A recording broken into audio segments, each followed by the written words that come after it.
The memorial is a box of cream-colored concrete, 30 feet high and 50 feet square. It's held above a stone surface by slender pillars to give the entire thing a floating effect. On the north and south sides of the concrete box are narrow openings. In the center of the box is an 8-foot black granite slab with the words John Fitzgerald Kennedy on gold on two sides. New York architect Philip Johnson had a special description for the concrete structure. To him, its concept as a magnet, held apart by great tension and looking like it was about to clamp shut. He calls it symbolic of the tenseness and magnetism of Kennedy. A granite marker is to be placed later at the site.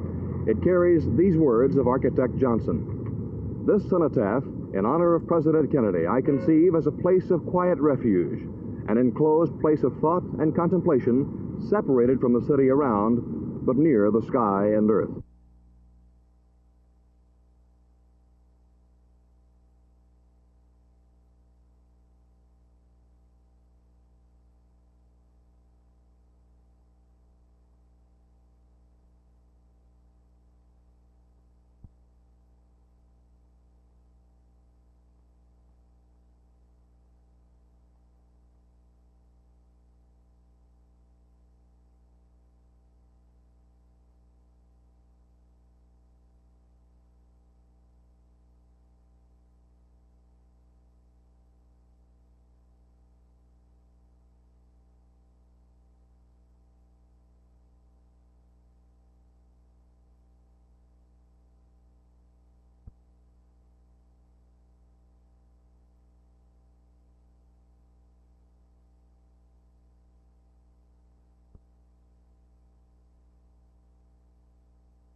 Well, I guess it's got to help. Witzel's had, really a great career. He's kind of a back who doesn't make the big mistake. When he came to New Orleans, the Bears thought he was finished, and he led the league in interceptions, and that was the year I was with New Orleans, and he did a great job. I think that what I've heard about the Dallas Cowboys, they're hurting in the defensive secondary, and Witzel's going to be a good addition. They need help back there, and Dave's the kind of guy, I think, he used to be a real fine cornerback, but now in his later years, you can move into that safety position. If you're quick enough, you don't have to be as good a football player, I don't think, as a defensive safety as you do on the corner. Since you don't have to face these guys, at least maybe you could give us some sort of analysis on what do you think's wrong with the Cowboys? Well, I think that they grew up awful fast, and they just weren't ready to make the big play at the big time. I know back during some of the Green Bay years, they had their problems with us, and it's a hard thing to explain. I don't know. Whenever we played the Cowboys, we felt as if they were going to make a mistake sometime during the ball game, and we had to take advantage of it. And we played, we almost had to play a waiting game offensively with them because defensively they were so strong. It was such a great football team. But it always seemed that sometime during the game that mistake was going to come, or that break. And I think that's happened to the Cowboys. They usually come to the big game. It's not that I don't go along with a lot that's been written. They can't win the big ones. Of course, how can you argue with it because they haven't? But it's not that the team is up or down or something happens. I think the way professional football is today, the amount of teams that are playing, that when you get to the playoffs today, a big play can mean so much, and it's kind of a ironic thing when you think that a team can go through a 14 or 12 game season and then end up the year with 2 playoff games, and all of a sudden that maybe one offsides, a 5-yard penalty, can mean so much.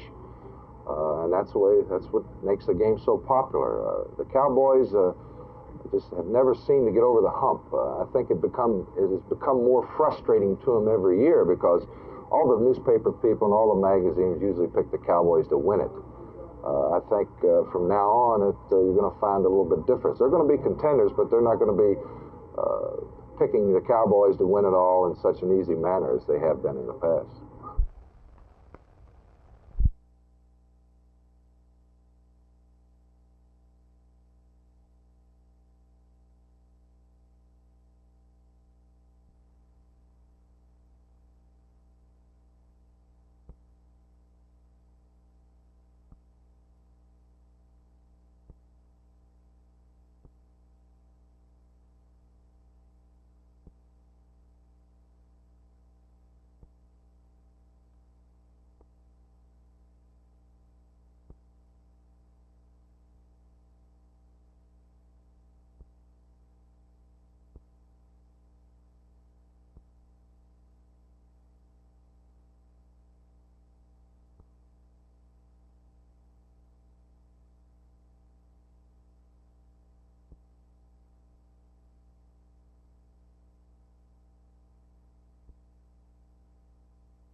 The shock of that day is largely healed. The sensitive rawness of penance is past. So this happy day we come proudly to pay tribute to the life of that winsome man, not his death.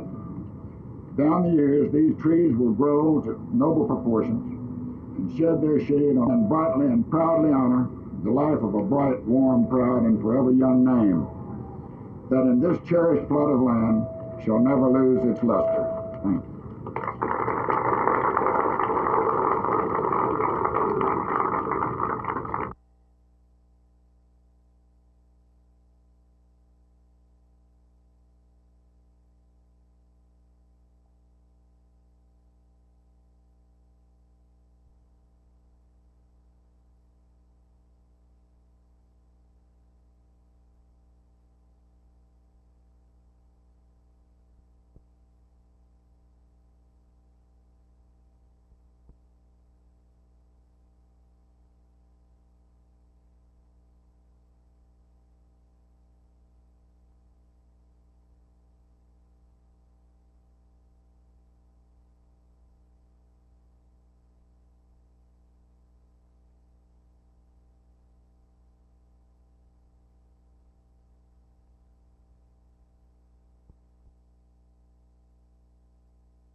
and young people, this is a great occasion.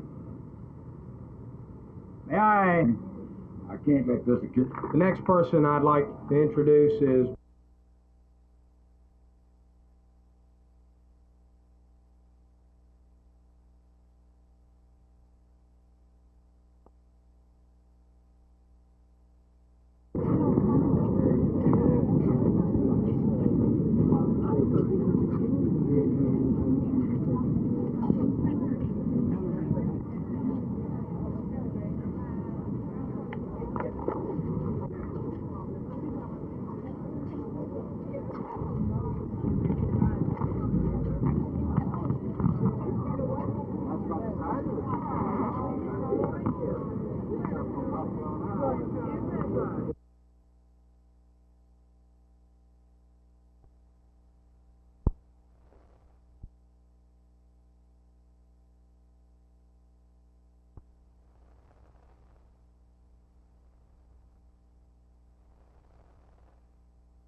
the cenotaph, in my memory, is the oldest form of commemoration, the most dignified, the simplest.